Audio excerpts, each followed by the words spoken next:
la gent de Pedreguer, de Gata i del número 1, però jo penso que l'activitat que anem a fer ara, la xerrar, vos interessa a tots. És la ciència dels superherois i ha tingut el detall de vindre així a acompanyar-nos Álvaro Pons, que és professor del Departament d'Òptica de la Universitat de València.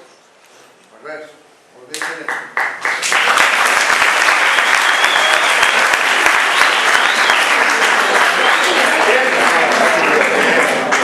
Muchas gracias por venir. Vamos a hablar de ciencia.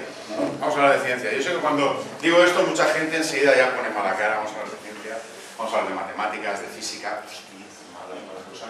Pero no, pasa lo siguiente. Yo soy doctor en física, tengo esa manía, me dio la cosa de hacer físicas, estoy dando clases en la facultad de física, lo mío es la ciencia, pero soy un friki de los tebeos. Me encantan los tebeos y me paso el día leyendo tebeos. Entonces, dando vueltas, pues uno está tan acostumbrado a leer tebeos que en un momento dice, yo no podría juntar las dos cosas que más me gustan, que son la ciencia y los tebeos. Y resulta que sí, que se puede juntar, porque hay un género de los tebeos que son los superhéroes que todos conocéis, no solo ya de los tebeos, sino ya de las películas, de las series de televisión, de los videojuegos, que está profundamente ligado a la ciencia. Y que viendo esos tebeos nos pueden saltar preguntas, nos pueden venir anécdotas, curiosidades sobre la ciencia que podemos resolver gracias a los tebeos o que pueden aparecer gracias a los tebeos. Hay que pensar que siempre la ciencia nos envuelve por todas partes. A veces pensamos que la ciencia es algo que solo está en las naves espaciales, pero la ciencia está en todas partes. Todo lo que nos envuelve en todo momento es ciencia. Desde estos tubos fluorescentes, esa cámara, hasta los jerseys que lleváis puestos. Son de colores y esos colores se obtienen por química, que es ciencia. Es decir, lo que coméis tiene su ciencia, lo que hacéis tiene su ciencia, todo, absolutamente todo tiene su ciencia. Hasta vuestro cuerpo es pura ciencia. Deja de ser química, biología, todo es ciencia. Pero resulta que podemos unir estas dos cosas que son los superhéroes y la ciencia de una manera relativamente fácil. ¿Por qué?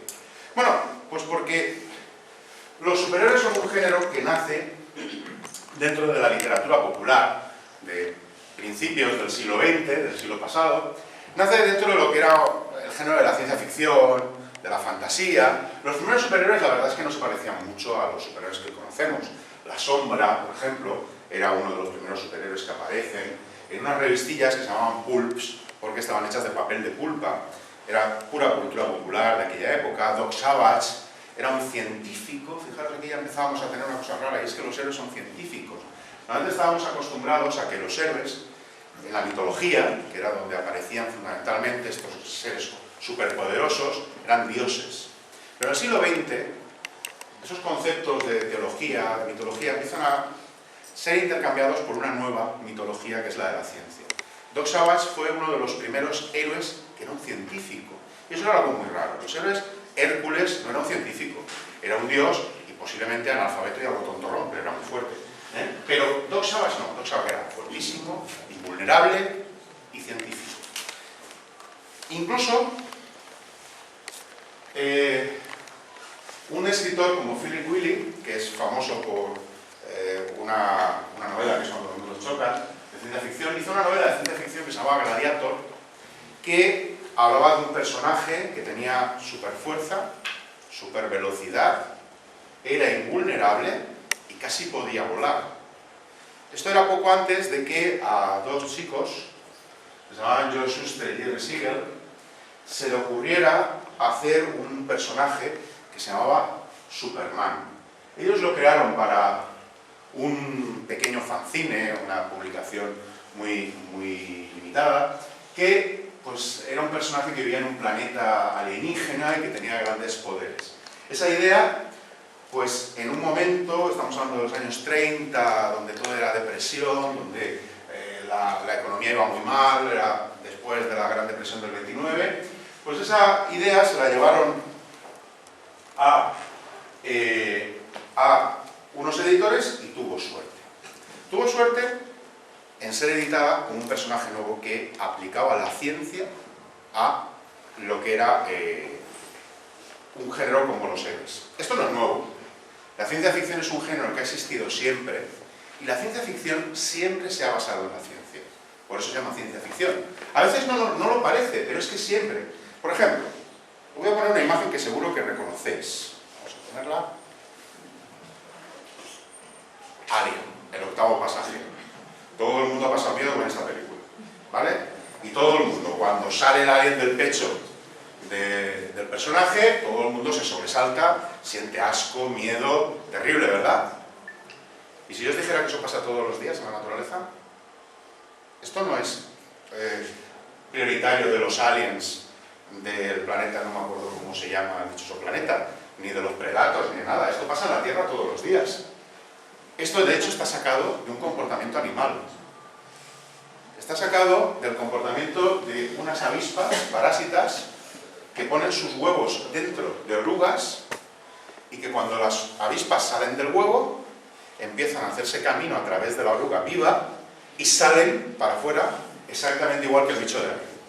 Hay una pequeña diferencia, el bicho de alien era más grande, estos son orugas pequeñitas y avispas, pero es lo mismo y está pasando todos los días. La ciencia ficción lo único que hizo fue mirar a la ciencia, mirar pues, a las diferentes especies que hacen cosas bastante más crueles de lo que hacía el bicho este. Pero en los tebeos, estos dos chicos que os dije, Josh Shuster y Jerry Siegel, pues pensaron que podían ir más allá, podían coger la mitología clásica, la mitología de los grandes héroes griegos y romanos, y darle una nueva visión. Ellos cogieron a ese personaje que habían creado un poquito, casi de manera soterrada, porque era un personaje para un fanzine, y lo que hicieron fue llevarlo a una gran editorial, dándole pues una nueva visión, ¿no? Ellos cogieron, por ejemplo, a un personaje para hacer, en aquella época el cine, pues el personaje, digamos, más galán era Douglas Fairbanks, era, digamos, el ejemplo que ellos cogieron, y como tenía un alter ego, su alter ego era Harold Lloyd, daba el contraste entre un héroe apolíneo, galante, guapo, y otro un poco tonto, un poco desgarbado. Y ellos, lo primero que hicieron, esta es la primera página de Superman que se publicó, fue, curiosamente, darle a los héroes un inicio diferente. Normalmente los héroes eran míticos, los héroes míticos eran héroes porque eran hijos de dioses. Pero este no.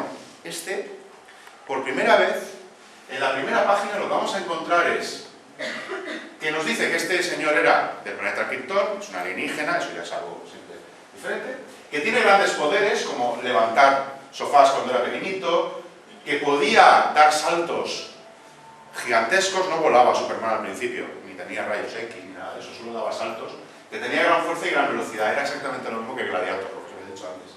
De hecho, mucha gente todavía piensa que esto fue un placer de Gladiator. Pero lo más importante no era esto, lo más importante no era que tuviera esta base, sino que desde la primera página, ese origen del superhéroe tuvo una explicación científica.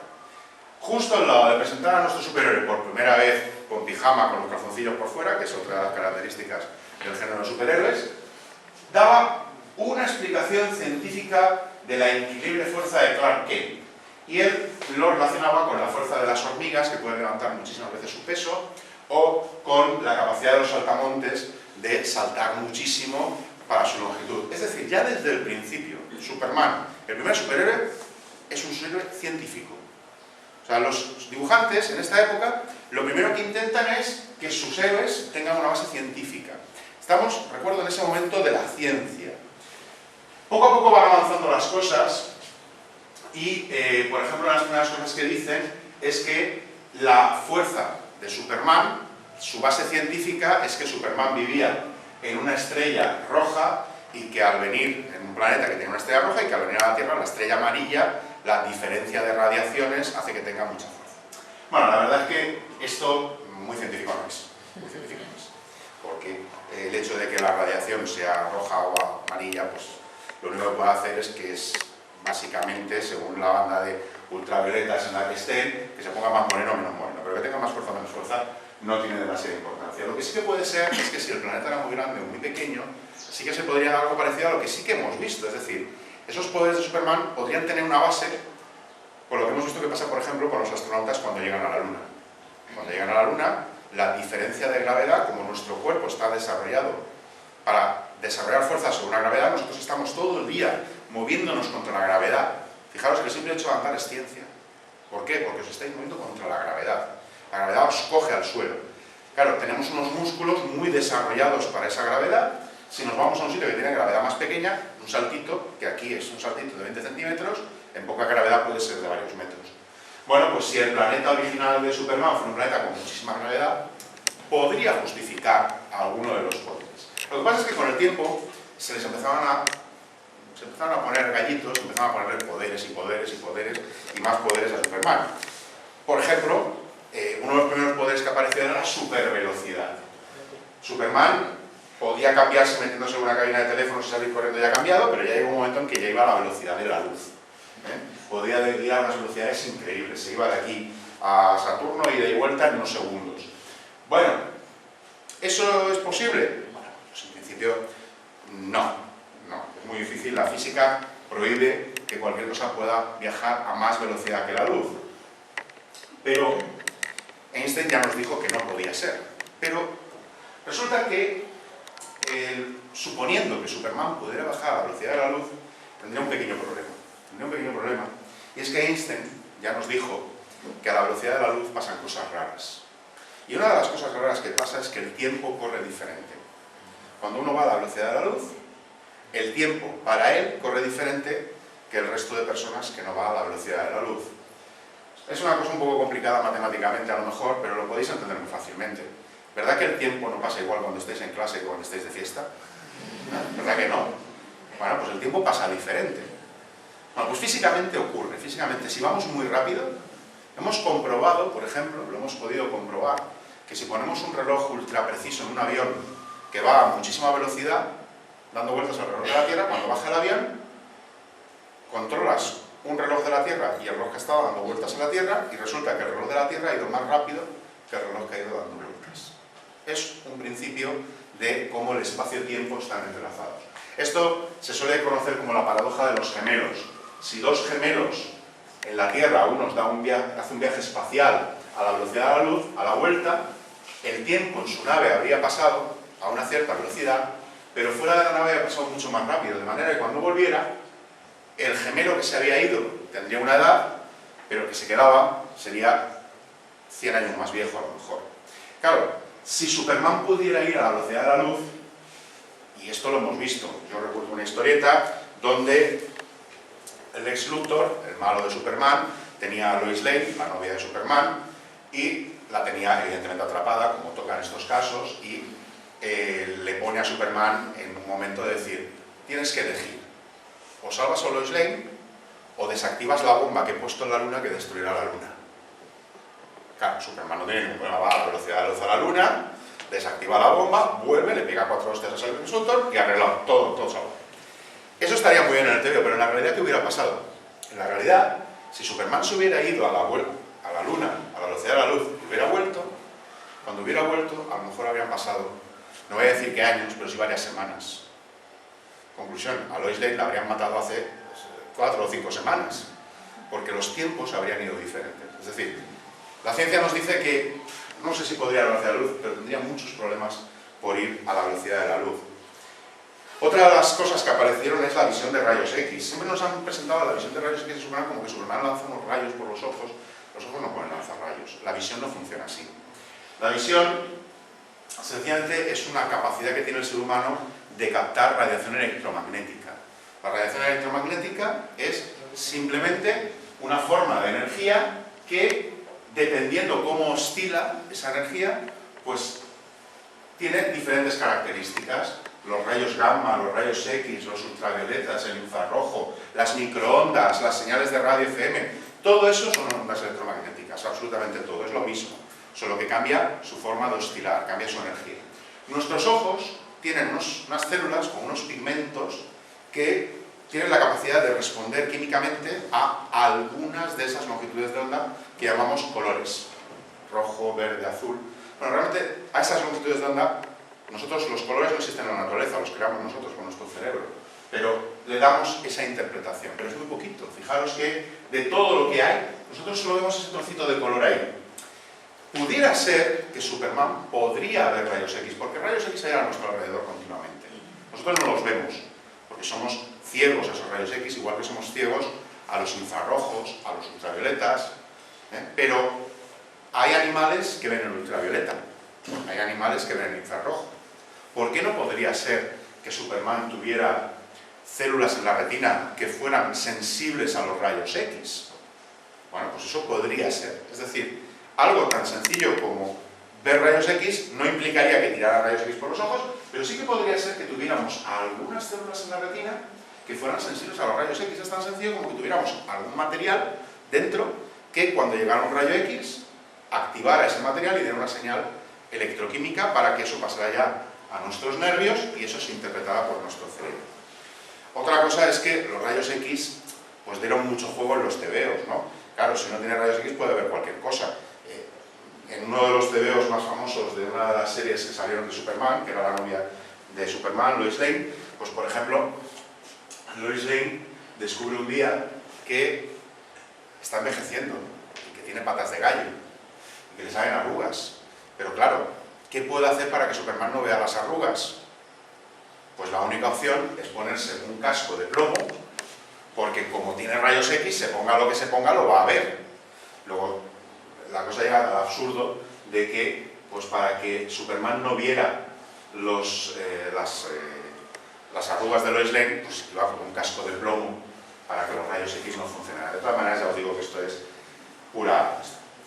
Como veis, de un solo superhéroe hemos sacado muchas cosas, pero podemos ahora ir por todos, podemos ir por todos y podemos ver de todos si lo que hacen tiene base científica y si no, ¿qué podría ser para tenerla? Otro héroe, por ejemplo, es menos conocido, pero es un héroe muy clásico, que es el detective marciano. El detective marciano, John Jones, es un héroe que, como su nombre dice, es un marciano que llega a la Tierra y no tiene otra cosa que hacer que meterse a detective y a superhéroe. Bien. Todos los marcianos que vienen a la Tierra tienen esa pasión, ser detectives y superhéroes. Este, bueno, pues se hizo famoso en los años 50 porque evidentemente tenía superfuerza, podía volar y era verde. Esto es una de esas cosas que nunca entenderemos mucho. El planeta rojo, sus habitantes son verdes. Pero desde que el imaginario colectivo creó el marciano, pues siempre hemos pensado que los marcianos son verdes, cuando el planeta es rojo. Bueno, son cosas curiosas, ¿no? Pero puede haber, por ejemplo, puede haber vida en Marte. Bueno, la verdad es que una de las primeras observaciones que se hizo de Marte, que fue uno de los astrónomos más famosos de su época, fue Schiaparelli, lo que vio es que había unas rayas en la superficie marciana que eran como rectas, lo llamó los canales de Marte, y dijo que esos canales eran símbolos de una civilización que había hecho realmente todo eso. Bien, bueno, ¿por qué no? O sea, durante mucho tiempo se pensó que podía ser, mandamos sondas allí a Marte, la Mariner primero, luego las Viking, e incluso se encontró pues, casos como esta foto, donde se veía una cara. Con el tiempo hemos visto que a medida que hemos ido a Marte, hemos ya mandado sondas, las Mariner, las Viking ya aterrizaron en Marte, hemos visto que en Marte no hay vida. Que esto, por ejemplo, que se veía aquí, era sencillamente un efecto de las sombras. Esto es una foto a más resolución de la anterior y vemos que ya no está la cara. Es sencillamente una montaña que por las sombras vemos caras. Es que el ser humano, esto también es ciencia, tiene mucha capacidad para ver caras en cualquier sitio. Se llama pareidolia. La pareidolia es una característica que nuestro cerebro está entrenado para ver caras. Estamos entrenados nada más nacer a reconocer caras. Es algo genético. Y vemos caras en todas partes. Tanto que, bueno, pues la gente ve caras pues, en paredes, ve caras en las tostadas, ve la cara de Jesucristo, de la Virgen María. Vemos caras por todas partes. En las nubes vemos caras, vemos perritos. En las montañas vemos caras. Es algo sencillamente que estamos preparados genéticamente. Vemos caras por todas partes. Bien, sí que es cierto que analizando algunos de los meteoritos que sabemos que han llegado de Marte, se han descubierto estructuras como esta de aquí. Esto es de un meteorito marciano. Y eso que hay ahí, pues hay gente que dice que son estructuras celulares fosilizadas marcianas. Es decir, que serían pruebas de que ha habido vida en Marte. Sabemos que hubo agua, sabemos que hubo océanos. Bueno, pues ¿por qué no hubo vida en Marte? Bueno, el debate está abierto, porque es muy difícil analizar una estructura fósil. Puede ser una estructura de cristalización mineral, pero puede ser también, efectivamente, algo referente a una posible vida celular a este nivel, no un detective marciano, ¿vale? Tendríamos unas cuantas células marcianas. Vamos a ir con más superhéroes, uno muy famoso, Soldador Nocturno, sale en la Patrulla X, en los X-Men. Es un personaje que se creó en el año 75, es una especie de demonio, que una de sus características es la capacidad de teleportarse. Puede cambiar su situación en el espacio, de un sitio a otro, puede, por ejemplo, ganar a 3 enemigos, desmaterializándose y materializándose en 3 sitios diferentes. Bueno, la teleportación es algo que no es nuevo en el concepto de la ciencia. De hecho, en Star Trek, pues yo creo que fue la serie que más famosa hizo la teleportación. Todos hemos visto Star Trek, ya sea la serie antigua o las películas modernas, cómo teleportan a los de la nave Enterprise de un sitio a otro. Bueno, la teleportación parecía que era imposible, pero en los años 90, se comprobó que sí que se podía dar teleportación. El teletransporte era posible, pero no de materia, solo de información. Y esto es un concepto un poquito difícil de entender. Hay una característica de la materia que se llama el entrelazamiento cuántico, que hace que 2 partículas a distancia puedan influirse unas a otras. Bien, utilizando eso, se puede mandar información de un sitio a otro casi instantáneamente, mediante ese sistema. Hoy por hoy se mandan qubits. El qubit es lo mismo que el bit del ordenador, pero el bit cuántico, un nuevo sistema de computación, unos tipos nuevos de computadoras que se está trabajando. Y ya se ha conseguido trasladarlos a 140 kilómetros. Pero solo se puede trasladar de momento información, no materia. Claro, podemos ir un poquito más allá y pensar, bueno, ¿y podríamos mandar materia? ¿Qué haría falta para mandar materia de un sitio a otro? Bueno, pues aquí ya empezamos a tener algún problema, porque mirad, una persona de 75 kilos, una persona normal, tiene alrededor de unos 10 elevado a la 28 átomos. ¿Qué significa eso? Un 1 seguido de 28 ceros de átomos. En partículas, es decir, si consideramos átomos de hidrógeno, de oxígeno, de carbono, de nitrógeno, etc., todos los átomos que lo componen, en promedio, vamos a dejar la cosa en que cada átomo tiene 10 partículas, aunque puedan ser muchísimas más, pues 10 a la 29. Eso significa que una persona tiene todos esos millones, billones, trillones, cuatrillones, casi un quintillón de partículas. Bueno, es un quintillón de partículas.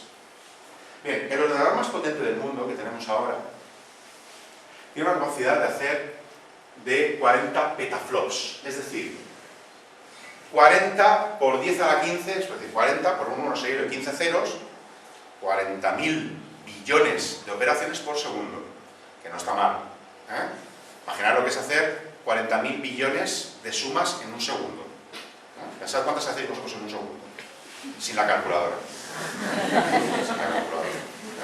Pues 40.000 millones. Bien. Suponiendo que ese ordenador pudiera efectivamente trasladar materia, trasladar a una persona completa de un punto a otro del espacio, ese ordenador tardaría en procesar la información unos 80.000 años. Es decir, si yo me quiero ir de aquí a Barcelona y teleportarme, tardaría 80.000 años en teleportarme. Llego antes andando, ¿vale? Entonces, ¿la teleportación es posible? No lo sé, de momento no. Y aunque fuera posible, sería poco práctica, sería muy poquito práctica. Bueno, de momento, dejemos que la ciencia avance para ver qué pasa en el futuro. Vamos a ir con más superhéroes. La Visión, este aparecía en la última película de Los Vengadores. La Visión es un personaje que aparece como un robot hiperdesarrollado. La Visión, si habéis visto la última de Los Vengadores, la era de Ultron, pues este es uno de los personajes que aparecen. Este apareció realmente en los años 40 y era un alienígena. Pero a finales de los 60, Jack Kirby lo retomó y dijo, no, es un robot. Esto pasaba mucho. Y era un robot que podía cambiar su densidad, podía traspasar las cosas. Bueno, la verdad es que la ciencia ha intentado hacer robots humanoides desde siempre. Siempre hemos visto fotos de robots con forma de humano. La ciencia ficción, las películas de ficción siempre han hecho intentos de hacer películas con ese aspecto de humanoide. Pero la realidad es que es muy difícil. Por 2 razones. Una, porque la inteligencia artificial que hace falta para emular un ser humano todavía es muy lejana. Todavía está muy lejos. Pero 2, porque el simple hecho de emularnos a nosotros, de hacer algo parecido a nosotros, que haga algo tan sencillo como andar, es muy complicado. Mirad, posiblemente el robot más avanzado que existe en este momento en el mundo es este, que tenéis ahí. Se llama Asimov, en honor de Isaac Asimov, uno de los grandes escritores de la ciencia ficción. Bien, nosotros aprendemos a andar desde niños. Es un juego aprender a andar. Se llama bipedestación, técnicamente, de andar. Nosotros nos manejamos en equilibrio porque, bueno, pues conseguimos mantener el equilibrio gracias a utilizar información de nuestra vista, de nuestra tensión muscular y de un sistema que tenemos en el oído que se llama sistema vestibular, que nos da nuestra posición en el espacio. Ojo que el sentido del equilibrio no es el oído, eso es una leyenda urbana. No, el sentido del equilibrio no es el oído. El oído lo que tiene es un sistema que se llama vestibular, que nos da nuestra posición en el espacio. Pero realmente el equilibrio lo lleva sobre todo la vista, ¿no? Utilizamos la vista para mantener el equilibrio, pero sobre todo utilizamos nuestra tensión muscular. El cerebro está todo el rato controlando nuestra tensión muscular, está controlando todo lo que da la información que le dan los músculos para mantener el equilibrio. No estamos preocupados de estar calculando esto. Esto es otra de las muchas leyendas urbanas. Seguro que habéis oído eso de que el cerebro solo utilizamos el 10% de nuestro cerebro. Habéis visto hasta una película hace poco que era, solo utilizamos el 10% de nuestro cerebro. Si utilizáramos el 100% seríamos la hostia. No, vamos a ver. Utilizamos el 100% de nuestro cerebro, menos mal, porque nuestro cerebro utiliza el 10% de la corteza cerebral para pensar, pero el resto lo utiliza en cosas tan poco importantes como mantener la tensión muscular, los ritmos enzimáticos, los ritmos metabólicos y que todo nuestro cuerpo esté funcionando. Por ejemplo, el corazón, los pulmones. Imaginaos un momento lo que significaría que tuvierais que estar pensando que vuestro corazón estuviera funcionando. O sea, estáis así y de repente, ¿ves? Estáis hablando con alguien y de repente, ¡pum!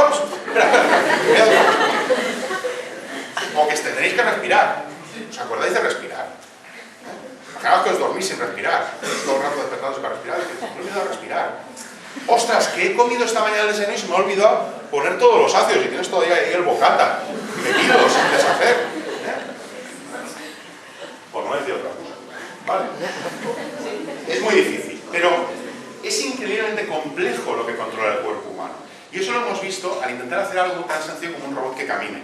Hacer un robot que camine es complejísimo, porque el sistema de equilibrio es muy difícil. Asimov consigue andar. Ahora han conseguido que la última versión de Asimov hasta corra. Corra así. Tampoco penséis que es Carl Lewis o algo por el estilo. Y sube escaleras. Eso sí, si le soplas, se cae.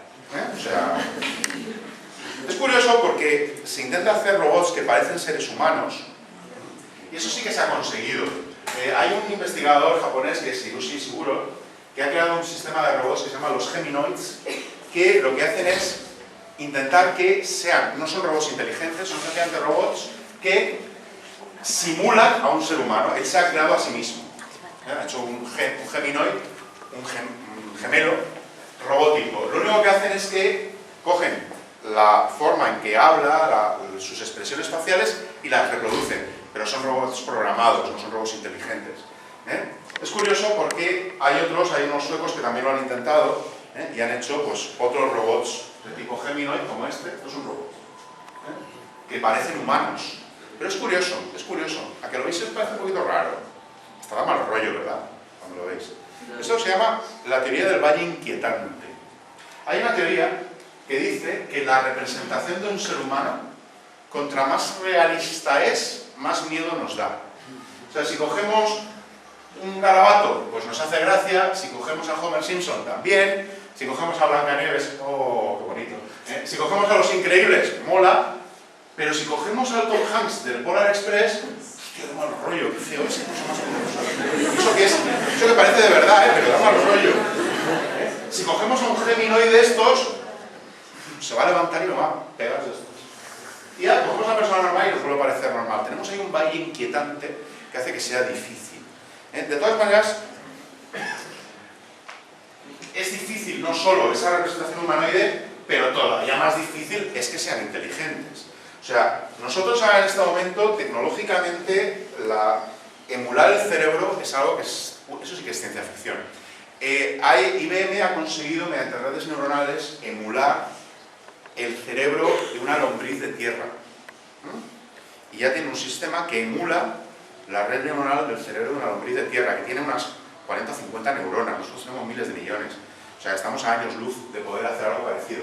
Pero lo que sí que hemos conseguido es que podamos interactuar con los ordenadores vía el habla, pero todavía de una manera muy primigenia. Es decir, tenemos el caso de Siri o de Google Now o de Cortana, que son simples asistentes que, bueno, nos entienden cuando quieren, nos entienden cuando quieren. Si habéis probado una cosa de estas, pues le decís, dime qué día hace, y te dice, yo qué sé, son las 20:35, o sea, le dices, ¿qué hora es? Hace soleado. Tío, pero dime algo. No te dice nada, o sea, son un poco idiotas, ¿no? Bien, vamos a otro superhéroe, Flash. Flash es uno de los superhéroes curiosos. Flash es un superhéroe curioso porque ha pasado por muchas etapas. Fue creado en 1940, una especie de ser mitológico que tenía que ver pues, con los dioses de la velocidad y todo esto, pero en los años 50 fue relanzado por Gardner Fox y Harry Lampert y tuvo muchísimo éxito. Flash tuvo muchísimo éxito. De hecho, fue la base de todo el relanzamiento de los superhéroes de los años 50. Los superhéroes en esa época estaban un poco de capa caída y gracias a Flash pues fue un héroe que, aunque luego no lo hemos conocido mucho, no ha tenido películas, por ejemplo, pero sí que ha tenido series de televisión. Sabéis que ahora se está haciendo una serie de televisión de Flash y hace 15 años también hubo una serie de televisión de Flash. Básicamente es un superhéroe que puede moverse a velocidad sobrehumana y que puede vibrar tan rápido que puede atravesar las paredes. Bien, son dos poderes interesantes, ir rápido y atravesar las paredes. Bueno, lo de ir rápido lo que pasa es que tiene un problema. Si uno va a mucha velocidad, para que algo vaya a mucha velocidad necesita energía. Lo sabemos, si queremos que un coche vaya rápido, gasolina. Si queremos que vaya más rápido, más gasolina. En el caso de Flash, claro, nosotros somos máquinas de consumir energía. Funcionamos porque lo que comemos se sintetiza y al final genera unas moléculas que se llaman ATPs, que eso son nuestra manera de acumular energía. Y a partir de ahí generamos energía. Somos química.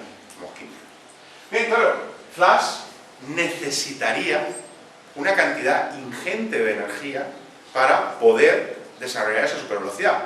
Hay un investigador, un físico americano, Luis Kakalios, que hizo una pequeña comparación, que es, bueno, pues si Flash va de Los Ángeles a Nueva York a una centésima parte de la velocidad de la luz, que ya está bien, son 3.000 metros por segundo, 3 kilómetros por segundo, no está mal.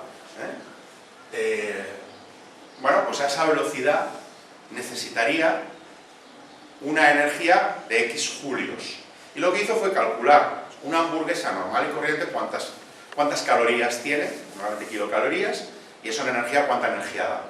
Bueno, pues una hamburguesa normal puede dar del orden depende de la cantidad de queso, la cantidad de ketchup y todo esto, pero entre las 300 400 calorías, ¿vale? Kilocalorías. Bueno, pues él lo que calculó es que para hacer ese viaje a una centésima parte de la velocidad de la luz necesitaría 150 millones de hamburguesas. 150 millones de hamburguesas. Ni todos los que estáis aquí en vuestra vida vais a comer 150 millones de hamburguesas. Claro, eso parece un poco... ¿Dónde se mete los 150 millones de hamburguesas? Como en esta portada de cuando Flash pesó 1000 libras. Bueno, podemos pensar que... Vamos a pensar científicamente. Wow, es súper veloz. Si es súper veloz, puede tragárselas a súper velocidad. Luego, no es un problema. Nosotros tardamos un poquito. O si veis al de Crónicas Carnívoras, ahí se toman las hamburguesas que no veas. Pero, vale, va a super velocidad, se puede comer 150 millones de hamburguesas en 2 minutos. No pasa nada. Puedes decir, oye, ¿y dónde se mete 150 millones de hamburguesas? Porque 150 millones de hamburguesas, así a ojo, en esta sala no caben. Como es súper veloz, su metabolismo es súper veloz, ¿vale? Y por lo tanto, consume, digiere y todo a súper velocidad. Tal cual se la come, digiere y genera energía. Es razonable. Dentro de esta suposición. Pero tenemos un problema que es irresoluble. Y es que cuando tú comes algo genera residuos, por llamarlo de forma técnica y delicada, ¿vale? Claro, si te comes 150 millones de hamburguesas, si tienes en cuenta que aproximadamente el 20% de lo que comes los pulsas, y estoy hablando de forma delicada todo el rato, pues vas a tirar unas 4.000 toneladas de residuos. Claro, el pobre Flash tardaría de ir a Los Ángeles a Nueva York un segundo corriendo y 200 horas cagando en toda la gasolinera, claro, porque por eso tendría que parar por todas partes. Sí, pero no, ¿vale? Sí, pero no, pobrecito. Vale, esto, pobrecito, ¿no? Igual que otra de las cosas que podemos pensar de Flash, siempre que representan a Flash, lo representan como la estela roja, porque como va de rojo, lo representan como la estela roja corriendo. Pero eso tiene un problema, y es que la percepción de las cosas, la percepción de la longitud de onda, depende de la velocidad a la que se mueve. Es lo que conocemos como efecto Doppler. El efecto Doppler lo conocemos muy bien de los ruidos de las ambulancias, de las sirenas de policía, que cuando se acercan a nosotros y cuando se alejan, cambia el sonido. ¿Cambia por qué? Porque a medida que se acerca, las ondas acústicas se van juntando, se va haciendo de una frecuencia más alta, más aguda, y cuando se aleja, se van alejando, y por lo tanto oímos la frecuencia más baja. Esto en la luz pasa igual. Cuando algo se acerca hacia nosotros a mucha velocidad, tendemos a verlo azulado, y cuando se aleja, tendemos a verlo rojizo. Esto la astronomía, por ejemplo, lo utilizó para descubrir que las galaxias se están alejando unas de otras. Comprobaron que, curiosamente, todas las galaxias, cuando veían galaxias, casi todas, daban colores tirando hacia el rojo, le daban corrimiento hacia el rojo. Y lo que dedujeron es que ese corrimiento hacia el rojo es porque se estaban alejando de nosotros y no acercando. Y de hecho incluso podían calcular la velocidad a la que se alejaban. Fue una de las primeras pistas para entender el Big Bang, porque todo se estaba alejando en la distancia. Hoy sabemos que las cosas son un poquito más complicadas, ¿vale? Pero bueno, en teoría a esas velocidades, Flash cuando se acercara hacia nosotros tendríamos que verlo azul y cuando se alejara rojo. Hoy sabemos que por la relatividad de Einstein el efecto Doppler es un poco más complejo y si la velocidad es casi la de la luz, da igual que se acerque que se aleje, siempre lo veremos hacia el rojo. Con lo cual, bueno, ahí hasta podría ser cierto que la estela de Flash fuera roja. Otra cosa es lo de traspasar las paredes. Flash tiene la capacidad, lo hemos visto en muchos tebeos, de vibrar muy rápido y según ellos, como vibran muy rápido, sus átomos pasan por en medio de los otros átomos y atraviesan la pared. No, esa una pared. Pero hay una cosa, hay un efecto cuántico de la física que podría ser algo parecido, que es lo que se conoce como el efecto túnel.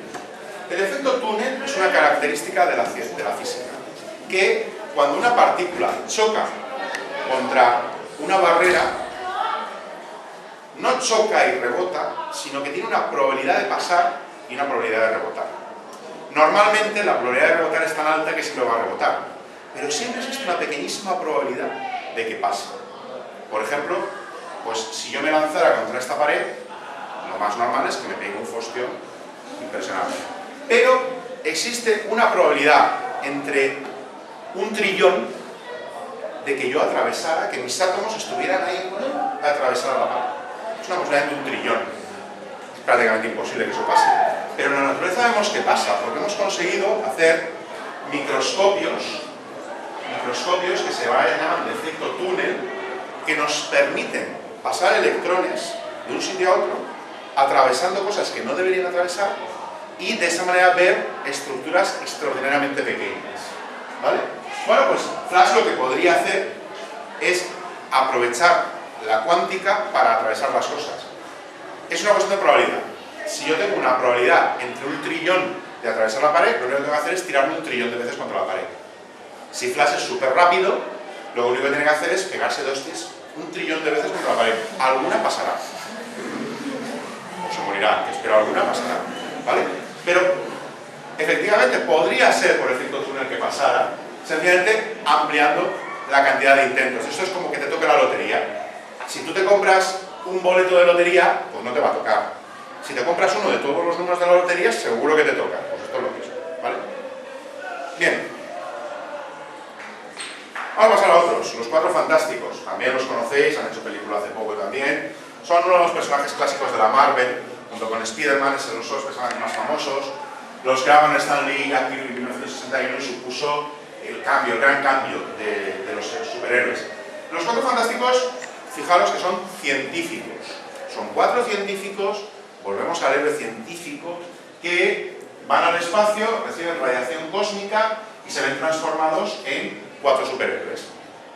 Red Richards, que es el hombre de goma, tiene capacidad de alargarse todo lo que quiere. La Cosa, que es un hombre de piedra. La Chica Invisible, como su nombre indica, es invisible. Y Johnny Storm, que es la antorcha humana que está encendido en llamas. ¿Son posibles estos héroes? Bueno, pues el caso de La Cosa, bueno, pues en el fondo La Cosa es solo una, además tal y como lo desarrollan Jack Kirby y Stan Lee en los tebeos, es básicamente un clásico de la historia que es La Bella y la Bestia. Él está enamorado de una chica ciega, bueno, la chica como es ciega pues no tiene en cuenta su forma, es La Bella y la Bestia. Y aparte de eso, pues pega unas hostias que no veas las de piedra, ¿no? Ya es lo que también me mola. Pero, ¿podría ser que alguien fuera de piedra? Bueno, pues sí, sí que puede ser. No solo puede ser, sino que es. Hay una enfermedad terrible que podría ser lo que nos están diciendo. Hay una enfermedad que se llama la esclerodermia o enfermedad de la piel de piedra. Es una enfermedad autoinmune, es una enfermedad muy rara, pero es una enfermedad extremadamente grave, porque van apareciendo placas de piel que se convierten en piedra, placas duras, queratinosas, que es como si tuvieras placas de piedra, como La Cosa exactamente. Podríamos pensar que, como ha estado expuesto a radiaciones cósmicas, esas radiaciones ha provocado una enfermedad, un cáncer, por radiación, que genera la esclerodermia. El único problema que tiene es que la esclerodermia es una enfermedad degenerativa mortal. A medida que van apareciendo esas placas, van apareciendo por todo el cuerpo y cuando empiezan a aparecer en las vísceras, los pulmones se enquistan, se hacen de piedra, los músculos, el corazón, y llega un momento en que no funciona el sistema. Entonces mueres por hacerte de piedra. Es decir, La Cosa podría existir, pero moriría. La verdad es que sería triste. ¿Qué pasaría con la antorcha humana? Bueno, la antorcha humana, sabéis que, bueno, pues está encendida. Claro, no es por nada, pero cuando encendemos a una persona, tiende a consumirse. No es fácil que una persona arda, pero hay que recordar que nosotros tenemos mucho combustible, que es la grasa. La grasa es un combustible natural, lo que pasa es que necesita mucha temperatura para arder, necesita sobre los 800, 900 grados para arder, pero si conseguimos llegar a 800, 900 grados, la combustión se mantiene y el cuerpo desaparece por completo. Somos un buen material consumible a esa temperatura. Claro, en el caso, ¿qué podría pasar para que una persona pudiera estar en llamas? Bueno, lo vemos en las películas. En las películas vemos cómo los especialistas aparecen envueltos en llamas. Bueno, aparecen envueltos en llamas porque lo que se ponen es un gel protector a lo largo de toda la piel que evita que la temperatura se transmita desde el fuego y que no haya combustión que llegue a la piel, con lo cual, digamos, están protegidos. Podríamos pensar que esa radiación cósmica lo que ha hecho es modificar las células sudodímparas del cuerpo de la antorcha humana para que genere en lugar de sudor ese gel protector. Bueno, pues, es una posibilidad, ¿por qué no? Pues genera un gel protector, como el de las bicicletas, y aunque esté en llamas, pues no se consume, porque su propia piel genera ese gel protector. Podría ser, podría ser. El único problema es que es el mismo problema que tienen los especialistas. El problema no es estar envuelto en llamas. Esta gente le dicen, solo puedes estar 1 minuto envuelto en llamas, o 2 minutos. No por el hecho de que el gel se consuma o ellos se quemen, sino porque es el tiempo que pueden aguantar la respiración. Porque al estar envueltos en llamas, si respiran con todas esas llamas, entra aire a centenares de grados, quema todos los pulmones y se mueren. Entonces el problema no es la llama, es que respires el aire supercaliente. Entonces, pues, claro, el problema que tenía Johnny Storm, la antorcha humana, es que respiraría ese aire caliente y ¡puff! La vuelve abajo. Dicho de otra manera, no se juega con fuego, ¿vale? Esto ya lo sabemos. Red Richards, ¿podría ser que existiera alguien elástico? Hombre, elástico no. Pero de nuevo hay una enfermedad que resulta que es parecida a esto. Se llama síndrome de Ehlers-Danlos. Y es una enfermedad muy extraña, una enfermedad muy rara, que lo que hace es que el colágeno se fluidifica y de repente se tiene una flexibilidad extrema de la piel y de las articulaciones. Las articulaciones se doblan sin problemas. Este señor, que es Gary Turner, es uno de los pocos enfermos de este síndrome, que puede estirar su piel. Él se gana la vida, evidentemente, de forma circense en el circo, estira su piel, se dobla los brazos, dobla el cuerpo, porque como tiene esta enfermedad puede doblar y alargar su piel prácticamente todo lo que quiera. Fijaros cómo la alarga. Es casi un señor. No puede hacerlo de Mr. Elástico, de que su mano llegue de ahí a allí, pero bueno, pues es un ser bastante elástico. Puede estirarse hasta límites que el ser humano normal no puede. Otro ejemplo sería la chica invisible. La chica invisible, bueno, es uno de los grandes mitos de la ciencia ficción, hacerse invisible. Una de las primeras películas de ciencia ficción es El hombre invisible, una gran novela también. Pero realmente el problema de la invisibilidad, aparte de que podamos lograrlo o no, es que si nosotros consiguiéramos hacer invisible a un ser humano, significaría que toda la luz nos atravesaría. Y nosotros vemos, porque la luz se queda en la retina, en esas células que os decía antes de la retina. La luz llega y es absorbida, se para en la retina. Si la luz atravesara la retina, no veríamos. Una persona invisible sería ciega, no podría ver, por definición. Luego la chica invisible iría con un palito. De poco le serviría ser invisible si se ve el palito, ¿no? Entonces, pues, no le serviría para mucho. Pero, ¿podríamos ser invisibles? ¿Podríamos ser invisibles? Hay otro personaje famoso, no tan famoso aquí en España, este es un superhéroe británico, se llama Zarpa de Acero. Curiosamente lo dibujó un dibujante español, Jesús Blasco, que básicamente lo que hacía es que llevaba una zarpa de acero, llevaba una mano de acero, que metía los dedos en los enchufes y la corriente eléctrica le hacía invisible. Este yo lo leía de pequeño.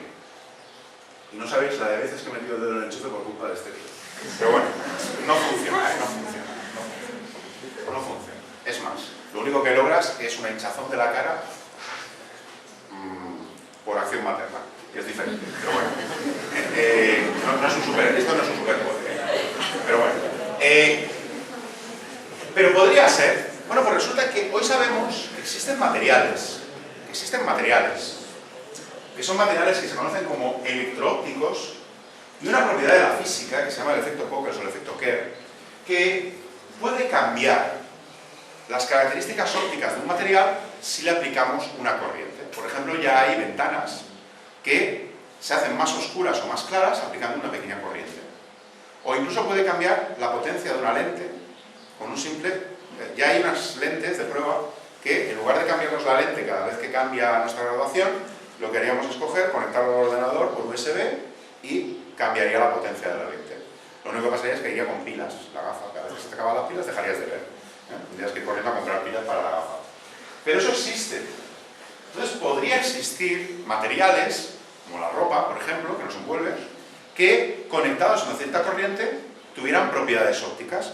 ¿Qué propiedades ópticas? Pues por ejemplo, la de la invisibilidad. Esto es una capa de invisibilidad desarrollada de una manera curiosa, y es que filma lo que hay detrás de la persona y lo proyecta en esa capa, de manera que parece como si hubiera una cierta invisibilidad. Ya se están haciendo pruebas de sistemas físicos que lo que hacen es que desvían la luz para que la luz de un objeto se desvíe y evite pasar por el objeto, de manera que el objeto se haga invisible. Esto se ha conseguido para una cierta longitud de onda, no para todas, y en objetos muy pequeños, pero con el tiempo, ¿por qué no va a haber objetos invisibles? Y a lo mejor, pues sencillamente, si nos queremos hacer invisibles en un futuro, será enchufar la capa a la luz y, bueno, pues a lo mejor nos hacemos invisibles, quién sabe. Esto no es tan extraño, no es una cosa imposible, ¿vale? Más héroes. Spiderman, teníamos que hablar de Spiderman. Spider-Man fue creado en el año 63, fue la gran revolución de los superhéroes. Porque los superhéroes hasta este momento eran un poco rollo, eran un poco, dicho técnicamente, majestáticos. Siempre eran gente que se vanagloriaban de ser héroes, eran muy buenos, eran justos, honrados. Pero llegó este señor, que era un adolescente, que se comportaba como un adolescente. Y fue un exitazo. En los años 60 no había nada parecido a Spider-Man, porque por primera vez en los tebeos los problemas de los adolescentes eran que llegaba tarde a clase, que le ponían demasiados deberes, que los problemas de los adolescentes de la época. ¿Vale? Él obtiene sus poderes por ser picado por una araña radioactiva, que le da instinto arácnido y la capacidad de subir por las paredes, así como una gran habilidad física y superfuerza, y además era un científico brillante, era un estudiante muy bueno.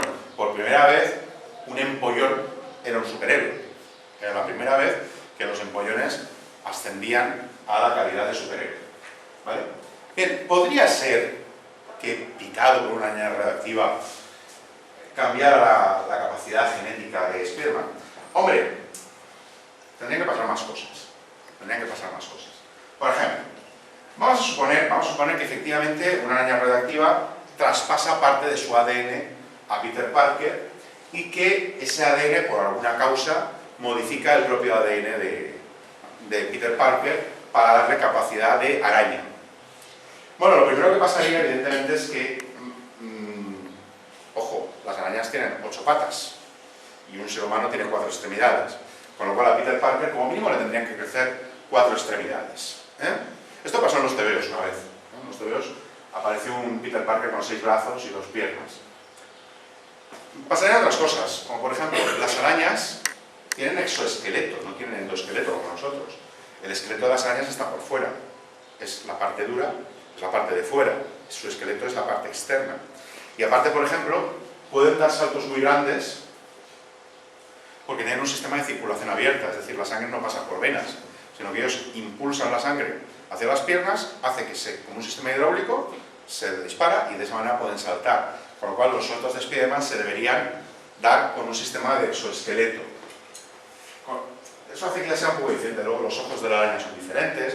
Vamos, que si de verdad le hubiera picado una araña radioactiva a Spider-Man, su pinta sería algo diferente, ¿vale? Es decir, tendría una pinta más como esto que como lo que estábamos viendo. Sería el empollón más espantoso del instituto, está claro. Vamos, que no ganaríamos mucho los empollones con esto. Pero bien, pero vamos a suponer que sí. Vamos a suponer que Spider-Man, por favor, pudiera tener esos poderes. Vamos a suponer que tiene algo, que no llega a desarrollar esos 4 brazos más, ni ese aspecto. ¿Podría subir por las paredes? Hombre, con guantes seguro que no. Con guantes seguro que no, porque si os acordáis de la película, le aparecían unas pequeñas puntitas, como unos arconcitos de los dedos, y con eso se subían. Bien, eso no funcionaría. Eso no funcionaría porque el cuerpo humano, el peso de 80 kilos que tiene aproximadamente, cuando suba, pues eso no hace suficiente fuerza. Pero sí que hay una solución de la naturaleza que hace que sea bastante factible, que son las salamanquesas. Los dragoncitos estos que todos hemos visto. Estos dragoncitos, sus almohadillas, son muy especiales. No tienen un sistema ni de ventosa, ni de esas garritas, nada, no tiene ese sistema. Lo que tiene es un sistema de pelitos. Esto es una pata de la salamanquesa vista al microscopio electrónico. ¿Veis? Son unos pelillos. Son unos pelillos que se pegan no electrostáticamente, sino por unas fuerzas moleculares que se llaman fuerzas de Van der Waals. Entonces, las fuerzas de Van der Waals hacen que se pegue a las cosas, ¿vale? Y esa almohadilla se pega a todo. Es tremendamente pegajosa, por las fuerzas de Van der Waals. Bien, esas almohadillas, una salamanquesa de 50 gramos, una salamanquesa así, podemos ponerle, cuando está pegado al techo, podemos ponerle hasta 130 kilos de peso, que no se despega. La fuerza de las patas es increíble. Con lo que si Spider-Man, en lugar de sus dedos, hubiera desarrollado en su mano todos esos pelillos de salamanquesa, sí que podría perfectamente subir por las paredes. Lo que pasa es que no sería Spider-Man, sería Salamanca-Saman. Y no quedaría igual en las películas, ¿vale? Pero podría ser, podría ser. Podría ser. También vemos que Spider-Man tiene lanzaredes. En los tebeos, lo que hacía es que se generaba un aparatito que se lo ponía aquí y haciendo así lanzaba las redes para poder desplazarse con ellas. En las películas era biológico, le aparecía un agujerito y lanzaba del agujerito, ¿vale? Era algo biológico. Bien, sea como fuera, lo que sí que es cierto es que la seda de araña es el hilo más fuerte que conocemos en este momento. Es uno de los materiales más resistentes que conocemos. Un hilo de araña resiste aproximadamente unos 9.000 kilos por centímetro cuadrado. Es uno de los materiales más resistentes que conocemos. El hilo de araña es más fuerte que el hilo de acero, ¿vale? Y uno de los problemas que hay es intentar hacer sintéticamente hilo de araña. De hecho, hay granjas de extracción de hilo de arañas que se utilizan para algunas cosas, por ejemplo para medicina. Intentan utilizar hilo de araña para algunas partes de neurociencia, y lo que hacen es que cogen a las arañitas, no sé si lo habéis visto alguna vez, pero lo que buscar por Google, granjas de araña, de hilo de seda, cogen a la araña, la cogen con unos esto, le cogen el hilo, empiezan a estirar y lo empiezan a enrollar. Es una manera de sacar hilo de araña. Y ahora también hay gente que está intentando hacer sintéticamente. Bueno, pues Peter Parker, de verdad, debía ser muy listo porque consiguió hacer tela de araña. Otra cuestión es que si nos planteamos ya un poco más técnicamente lo de la tela de araña, tiene algunos problemillas, porque claro, si realmente Peter Parker no lo inventó, sino que lo producía biológicamente, en las arañas, la glándula que produce el hilo de araña está justo al lado del ano. Con lo cual, esta imagen de Peter Parker sería bastante real. Porque estaría tirando, claro, imaginaros la película, en vez de hacer así, y lanzar, que lo lanzara por detrás, no sería lo mismo que se balanceara desde el culo, pues no quedaría igual la película. Dejémoslo que lo tire por las manos. Pero curiosamente en los tebeos pasó una cosa que es puramente científica, y que sí que es científica. Hay un episodio muy famoso de Spider-Man, que es la muerte de Gwen Stacy. Gwen Stacy era su primera novia, y en los tebeos muere. En los tebeos, en Spider-Man 121, o sea, los años 60 todavía, muere porque Gwen Stacy es capturada por el Duende Verde y en un momento dado el Duende Verde la tira por el puente de Brooklyn. Y al tirarla, Spider-Man lanza la telaraña y la coge. En los tebeos normales, si no tuviéramos en cuenta la ciencia, pues la habría salvado, le dan un besito, luego le pega un par de hostias al Duende Verde y todo arreglado. Pero por primera vez alguien dijo, voy a hacerlo científico. Si yo cojo a alguien que está cayendo desde un puente, bruscamente, como pasa aquí, ellos lo hicieron muy bien. Pon aquí, tac. Eso es el latigazo cervical. A la velocidad a la que caes, si la paras de golpe, el parón es de unos 10 G. A unos 10 G, el latigazo cervical que hace el cuello lo rompe. Y por lo tanto, sí que es cierto que cuando él la subiera, pues Gwen Stacy estaría muerta porque habría muerto por el parón, precisamente por intentar salvarla. O sea, Gwen Stacy murió por una cosa científica. Es una de las pocas veces que la ciencia es dramática. Vamos con más. Capitán América. Otro de los clásicos. Capitán América que aparece en los años 40, precisamente como el gran defensor de Estados Unidos. En las primeras historietas se dedicaba a perseguir a Hitler, pero luego, cuando acabó la Guerra Mundial, lo congelaron, no tenía demasiada importancia, y en los años 60 lo retomaron. El Capitán América era un super soldado que conseguía sus poderes con un suero químico. Inyectaban un suero, se hacía súper fuerte, súper ágil, súper inteligente, llevaba un escudo que podía lanzar como un boomerang, que era indestructible, era de vibranium. Bien, ¿el Capitán América podría existir? Bueno, pues la verdad es que algo así ha existido. Durante la Segunda Guerra Mundial, prácticamente todos los militares han estado buscando un suero super soldado. Y esto no es broma, o sea, ha existido investigación real para encontrar sueros que aumentaran las capacidades de fuerza y resistencia de los soldados. Y resulta que existió. Los nazis le daban a a sus soldados un medicamento que se llamaba Pervitin, que aumentaba su rendimiento, aumentaba su fuerza, su resistencia al hambre, al sueño, su resistencia, les daba fuerza y vigor y sobre todo les daba mucho ánimo. El Pervitin era el suero del supersoldado de los nazis y de hecho se hicieron adictos, eran adictos a este Pervitin, porque este Pervitin, hoy lo conocemos de otra manera, gracias a Walter White y Breaking Bad, es metanfetamina. El Pervitin es metanfetamina, es una droga que tiene esas características, aumenta la resistencia, aumenta la fuerza y el vigor, pero prácticamente todos los soldados nazis eran drogadictos, eran junkies de la metanfetamina, porque esto era una de las cosas, era el suelo supersoldado de los nazis. Sí que existió, ¿vale? Otra cosa es lo del escudo. La verdad es que un material como el vibranium no es que sea indestructible, es que absorbe los impactos. Claro, por muy indestructible que yo tenga un escudo, si yo pongo un escudo y viene contra mí un misil, a lo mejor el escudo sobrevive, pero a mí la explosión me tira contra la pared y me mata. Es decir, absorber las fuerzas es un poco complicado, aunque sabemos que hay algo que lo hace. Hay unos fluidos, que se llaman fluidos no newtonianos, que cambian sus características en función de la fuerza que ejerce sobre ellos. El más famoso es uno muy sencillo, la maicena con agua. Si vosotros cogéis un pequeño bol y metéis maicena con agua, veréis que si lo dejáis más o menos como una crema, veréis que metéis la mano y no pasa nada. Metéis la mano y sale pringada la maicena. Pero si le pegáis un puñetazo, es como si le estuvierais pegando un puñetazo a una tabla. Se hace durísimo. Cambia con la viscosidad. Con lo cual sí que hay fluidos no newtonianos que podrían tener la capacidad del vibranium. Son geles, son semilíquidos, claro, lo que pasaría es que el Capitán América tiraría su escudo y en lugar de tirar un escudo lo que haría es pringar de maicena a todos los enemigos, lo cual pues tampoco.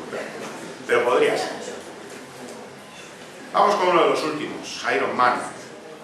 Iron Man es otro de los grandes héroes de la Marvel, que ahora además tiene mucho éxito gracias a las películas.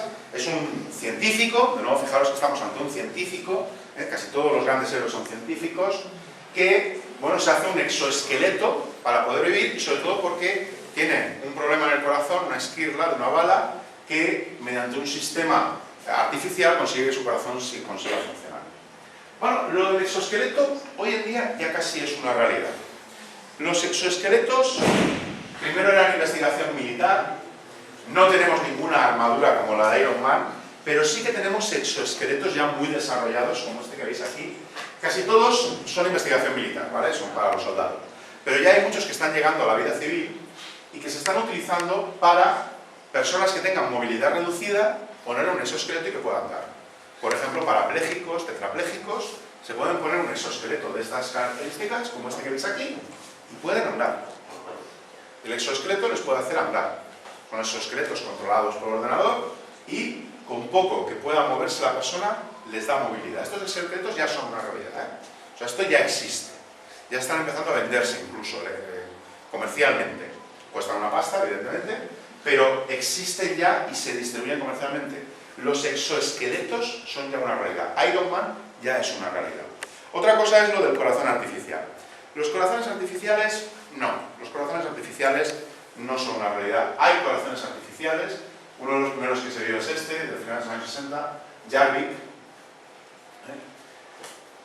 Se han ido desarrollando muchos corazones artificiales, pero hoy por hoy sigue siendo un problema. Un corazón artificial, para que vaya dentro de nuestra cavidad torácica y que funcione, pues hoy por hoy no son viables. Tienen que ir con un sistema de energía al lado.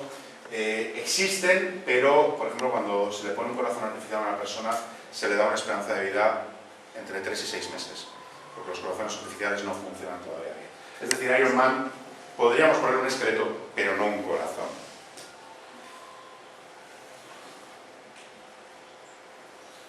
Daredevil. Daredevil es ciego. Daredevil no es científico, es sencillamente un niño que le cae encima unos residuos nucleares y tóxicos, químicos, y hace que deje de ser ciego para tener superpoderes y tiene una especie de radar natural. Bueno, el radar natural que puede ver a su alrededor con el radar, bueno, es posible. Bueno, sabemos que hay animales que tienen cosas similares a ese sonar, a ese sonar. Hay animales como los murciélagos que sabemos que son capaces de emitir sonidos y por el eco tener ecoposición, lo que se llama ecoposicionamiento. Los delfines, por ejemplo, tienen algo parecido a un sonar, pero necesitan emitir sonidos todo el rato. Es decir, no vale con... Ellos no emiten nada, sencillamente lo que oyen. Pero para saber dónde están las cosas tienen que emitir un sonido y oír el eco de ese sonido. Hay indicios de que esto puede ser verdad. Se ha dado el caso, y se conocen casos, de gente que tiene ecolocalización. En el caso particular se conocen 2 casos en el mundo de 2 personas que son ciegas que tienen ecolocalización. Hacen chasquidos palatales, dicho de otra manera. Van haciendo eso y con el eco que reciben pueden andar sin problemas por una habitación.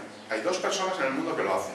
En particular hay un vídeo que si buscáis en Google ecolocalización, veréis un vídeo de un tío en bicicleta que es ciego andar por la calle tranquilamente y pararse cuando aparece alguien. Y eso sí, va a tocar hacia adentro. Claro. Volvemos a ver siempre. Daredevil podría haber por ecolocalización con este sistema, pero claro, si tiene que enfrentarse a un montón de enemigos y llega haciendo... La épica se pierde, ¿vale? La épica se pierde. Es curioso que en las 2 personas que tienen ecolocalización se ha comprobado que la parte del cerebro que gestiona esa ecolocalización es la misma que la parte que gestiona la visión. Ellos no tienen visión, pero esa parte ha sido sustituida para hacer ecolocalización. ¿Vale? Otra cosa sería ponerles a esta gente una retina artificial. Claro, estamos en ello. Se está trabajando en retinas artificiales, en sustituir la retina de los ciegos por una retina para que puedan ver. Pero hoy por hoy las retinas artificiales que hay son muy débiles. Son retinas muy simples, que tienen a lo mejor 600 píxeles en total, es decir, una resolución de unos 0,0001 megapíxel. O sea, prácticamente nada. Tampoco creáis que nuestra retina tiene una gran resolución. O sea, seguro que tenéis en el móvil cámaras que tienen más resolución que vuestra retina. Porque nuestra retina tiene alrededor de 1 megapíxel aproximadamente. Lo que pasa es que ninguno de vuestros móviles y nuestras cámaras tiene vuestro cerebro, que procesa toda esa información y da la calidad de imagen que da. ¿Vale? Y ya por acabar con 2 o 3 cosas muy rápidas. Algunos personajes que a lo mejor no conocéis mucho, como Vampirella. Vampirella es un personaje que apareció en los años 70. Es una manera de hacer superheroína sexy a Drácula. Esto viene porque en los años 70 hubo un problema con los superhéroes. Los superhéroes no molaban en los años 70 y empezaron a retomarse los héroes clásicos del terror. Hubo un gran boom del terror, empezaron a aparecer personajes de terror y Drácula, por ejemplo, volvió a los héroes superhéroes. Entonces se podía ver, por ejemplo, una batalla entre los 4 fantásticos, Estela Plateada y Drácula, y Frankenstein y cosas así. Se veían cosas muy raras. Y la Warner les dio para hacer una superheroína sexy, que era Vampirella. Vampirella venía del planeta Draculón, imaginación, que era un planeta que tenía ríos de sangre, y por eso era vampira. No es porque quisiera morder a nadie, es porque como bebía sangre de los ríos, el planeta Draculón tenía ríos de sangre, pues ellos eran tranquilamente gente muy normal. Bueno, con ese traje muy normal no era, pero bebían directamente sangre de los ríos, ¿no? Bueno, pues de nuevo la ciencia al rescate. ¿Es posible que haya ríos de sangre? Pues sí, sí que hay ríos de sangre, Hay una bacteria que se llama Eugenia sanguínea, que es una especie de... no es una bacteria, ¿verdad? Es una alga. Es una alga que cuando prolifera y prolifera muy rápidamente, es una alga invasora, logra que todo el agua que contamina se vuelva roja. Esto posiblemente está en la base de todas las leyendas de los ríos de sangre que, por ejemplo, hay en la Biblia, etcétera, etcétera. Los ríos de sangre, cuando la maldición de... pues posiblemente era Eugenia sanguínea, que era esta alga que tiñe de rojo los ríos. Y no solo la tiñe de rojo, es que además es tremendamente tóxica. Con lo cual, bueno, seguramente todos los del planeta Draculón, si eran con la sanguínea, estarían muertos, pero aquí en la Tierra, evidentemente, no solo era un problema, no solo era que diera una sensación rara, sino que la gente que bebía ese agua moría, porque era tóxica, ¿vale? Entonces sí que tenía sentido esa maldición de todo esto. Doctor Extraño, van a hacer de él una película ahora, dentro de nada.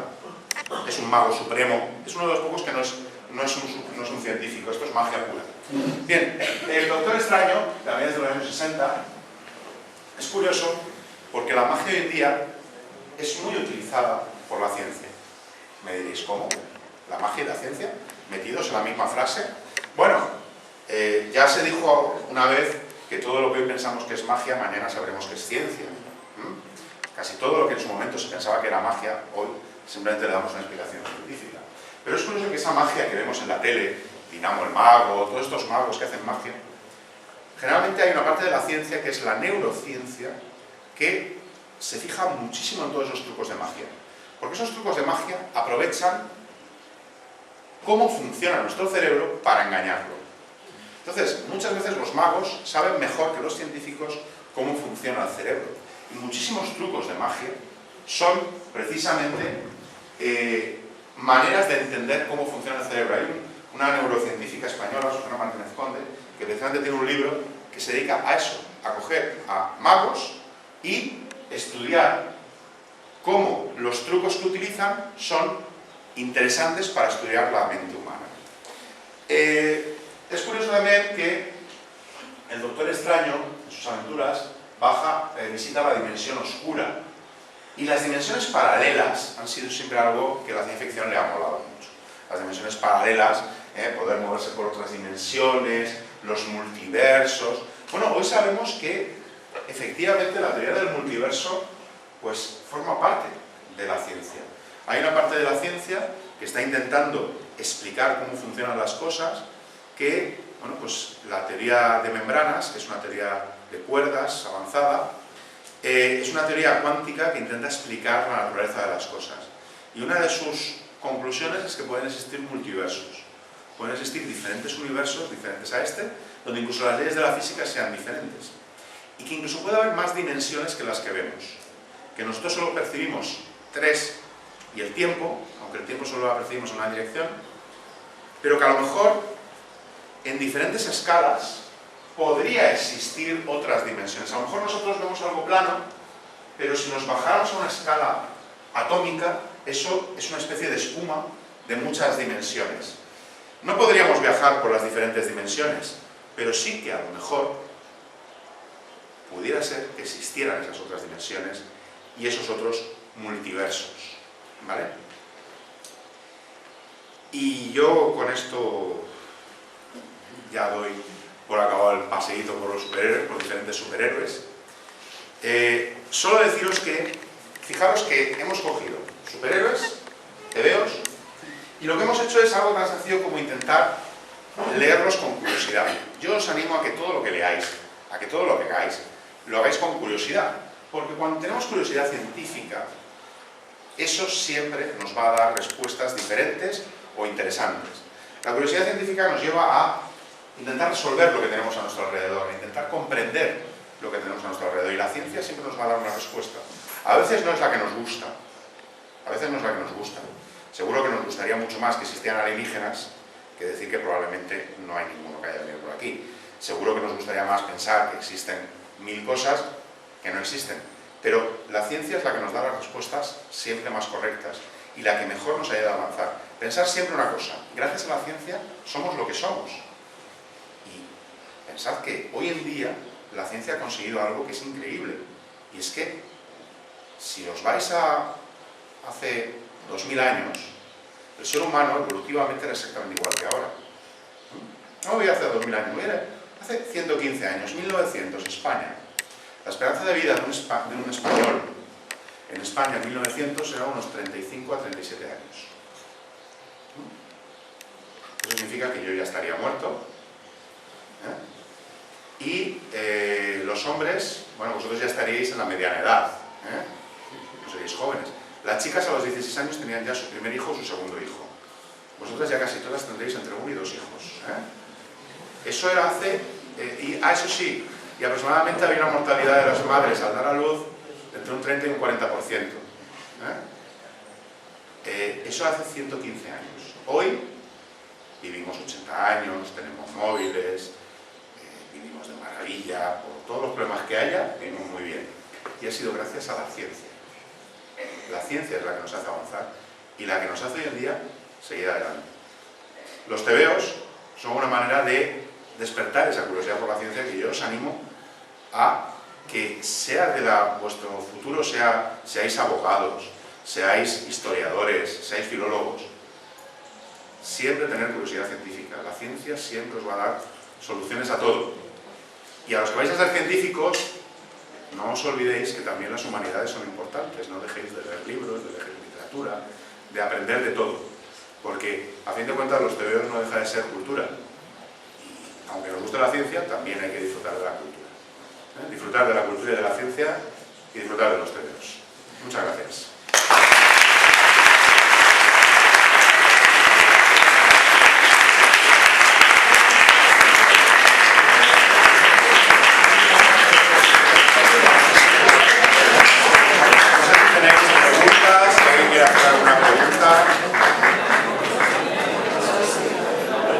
¿Alguien quiere hacer alguna pregunta? ¿Una duda? Por rara que os parezca. Por rara que os parezca. Preguntas, dudas. ¿Sobre tebeos o sobre ciencia? Me da igual. ¿Por qué cuando Thor lanza su martillo, él se va detrás? A ver. Te doy una explicación sencilla.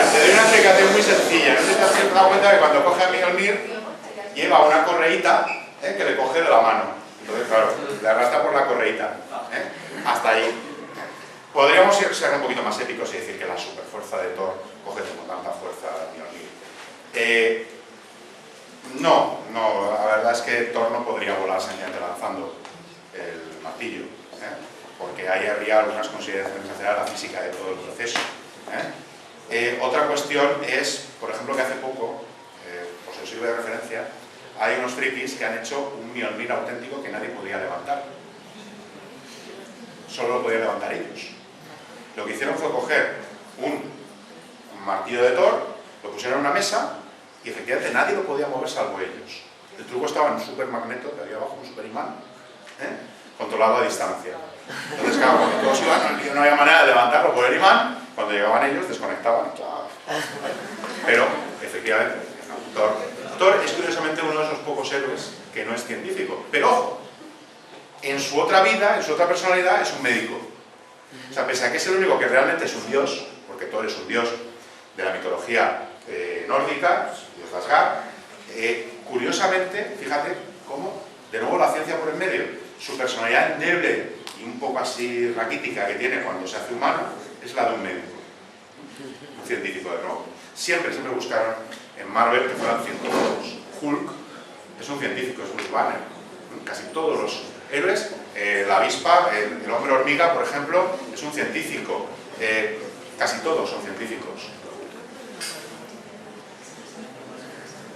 ¿Más preguntas? Bien. A ver, que no te he oído, dime.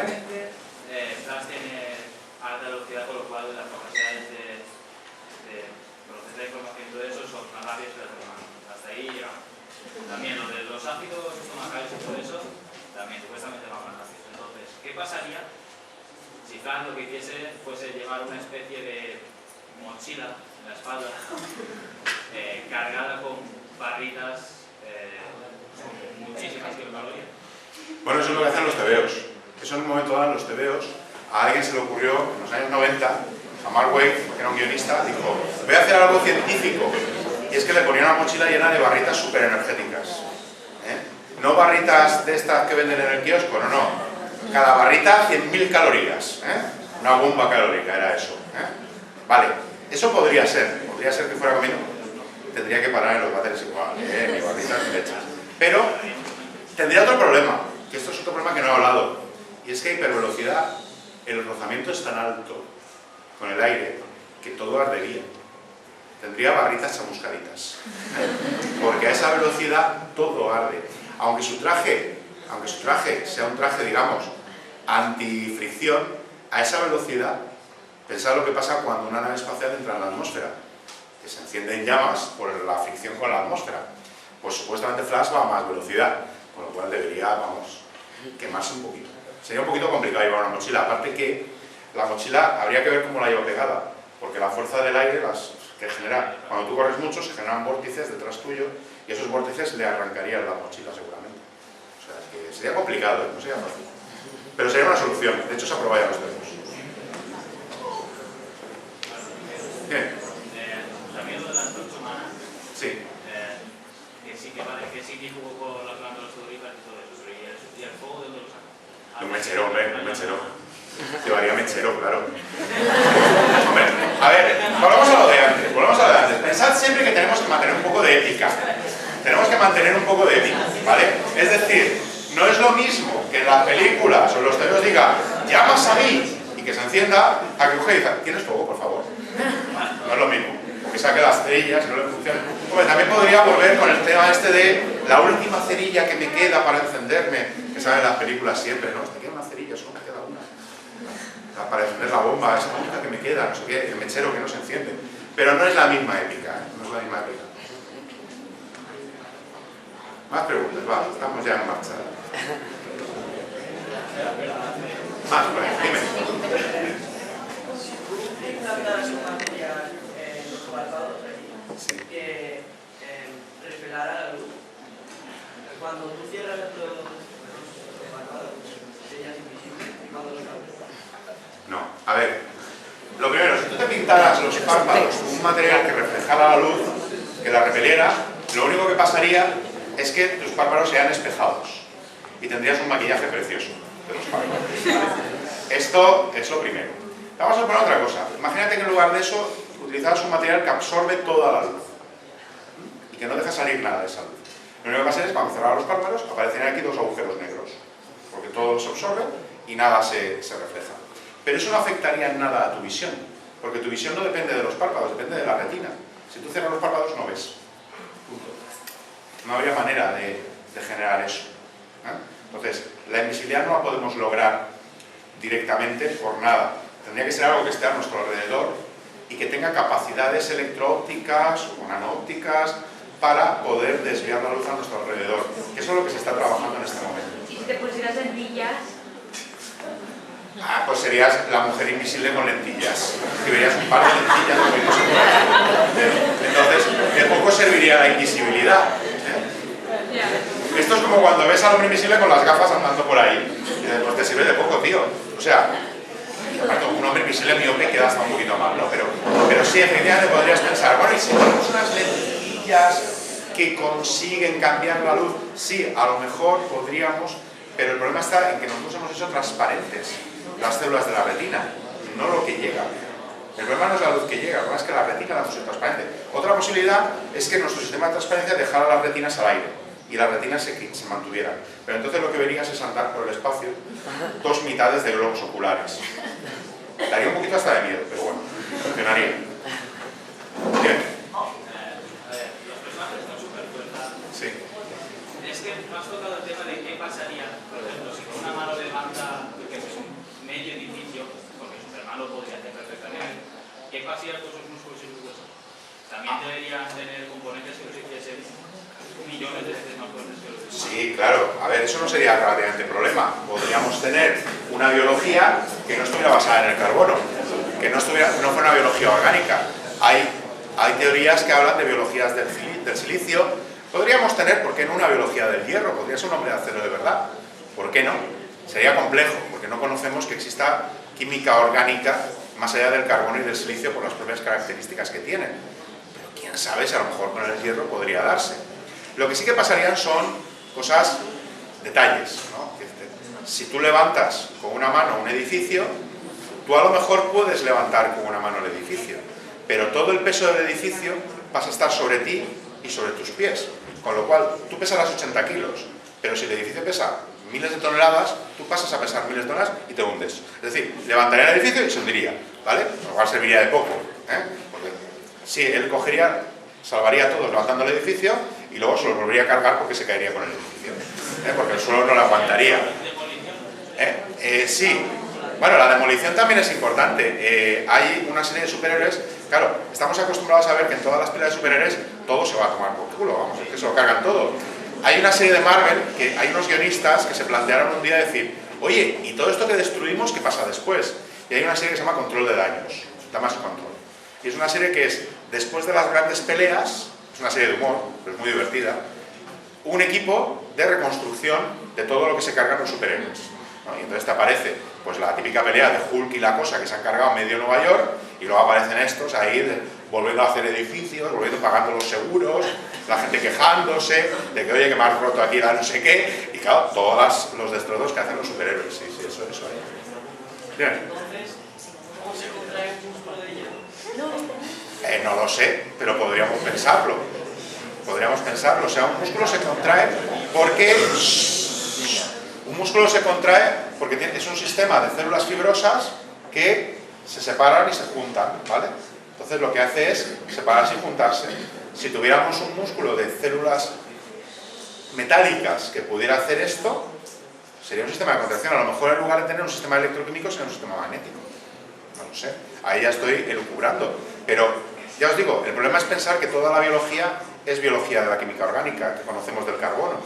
Pero sabemos que se puede desarrollar una química del silicio. Del hierro parece que no, sus características químicas, pero a lo mejor, quién sabe, pues, haciendo las cosas adecuadamente, sí. También no te oxidaría. ¿Qué? No te oxidaría. Hombre, a ver, yo si fuera de hierro lo que intentaría es no vivir, por ejemplo, aquí, con el mar al lado, y con humedad. Viviría en sitios con poca humedad, si es posible. Que ahí entramos en tomar las cosas con cierta racionalidad. Nos viene a invadir una raza de seres metálicos, de un planeta que no tiene humedad. Llegan aquí a la Tierra a invadirnos y nosotros tranquilamente tomamos unas cervezas, porque es cuestión de esperar a que se oxiden. O sea, es que es así de simple. Más cosas. Va, ya estáis enfilados, ya podéis decir nada más, ya estáis animados. En la película de Alma, el problema cuando se hace pequeño tiene la capacidad de tener la misma fuerza y la misma masa que cuando es normal. Pero no tiene el mismo peso. Eso es curioso.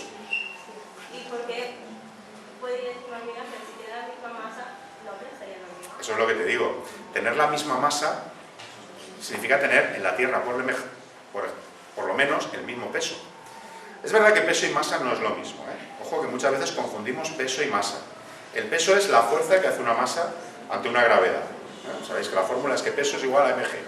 Con lo cual una masa, y además ahora entendemos un poquito mejor lo que es la masa gracias al famoso bosón de Higgs, ¿eh? Bueno, pues la masa, una de sus manifestaciones es el peso. Por mucho que yo contraiga el tamaño de una persona, que lo puedo hacer, ¿eh? O sea, los átomos son, básicamente, si uno los hiciera a tamaño real, un átomo sería como una plaza de toros y un par de granitos, una pelotita de tenis sería el núcleo, en el centro. O sea, la diferencia es brutal, nos sobra mogollón de espacio, somos espacio vacío, porque los átomos son muy grandes para la cantidad de materia que tienen. Si contrayéramos todo eso de manera brutal, y sabemos que se puede hacer, porque en el espacio sabemos que existen agujeros negros, estrellas enanas, que han contraído su tamaño precisamente por la fuerza de la gravedad, pues sí, efectivamente, nosotros podríamos contraer el tamaño y el volumen con la misma masa, pero claro, seguiría pesando 80 kilos. Cuando el tío empieza a andar por aquí por el brazo, pues el tío que está aquí tranquilamente, no estaría tranquilamente en la tele, hostia, 80 kilos aquí, ¿qué ha pasado? No sería... Lo que pasa es que queda mejor decir que es como una hormiguita. Claro, la pobre hormiguita sobre la que va volando, pues imaginaos una hormiga con 80 kilos encima. No podría volar el pobre, no, pero eso es una concesión. Claro, si todo funcionara así, la verdad es que ser un hombre hormiga no tendría mucha importancia, porque es que no podrías hacer nada, o sea, prácticamente, de lo que hace el hombre hormiga. Pero bueno, eso está bien, porque así nos damos cuenta. Fijaros que todos los superiores, el problema que tienen es que se basan en ciencia, pero los que lo hacen no son científicos, porque meten mucho pata. Es bueno descubrir pues, esos errores porque nos ayuda a entender la ciencia. Pero también es interesante que nos lo planteemos al revés. ¿Qué debería pasar para que eso fuera así? O sea, ¿qué debería pasar? Pues para que redujera su tamaño, pero su peso fuera también pequeño. Pues ya tendríamos que empezar a pensar en mecanismos para reducir el peso de alguna manera. Sería muy difícil reducir el tamaño sin reducir el peso, porque estaríamos con la masa. Pero a lo mejor habría que pensar en otras técnicas que también da la ciencia ficción. Pues la ciencia ficción habla de antigravedad. La antigravedad como tal parece ser que no existe, pero ya hay gente que está hablando de los flujos de gravitones, que son partículas de gravedad que no conocemos todavía, pero que la teoría dice que podrían existir. Bueno, pues que si pudiéramos crear capas de gravitones alrededor de una persona, pues a lo mejor la gravedad podría no comportarse de la misma manera. Estos son todo elucubraciones de la teoría, que los físicos teóricos es que pierden mucho tiempo. Pues imaginar lo que pierden tiempo. Más cosas. Agrair-li a Álvaro este rato que nos ha parlat. Moltes gràcies a la nostra i a Álvaro.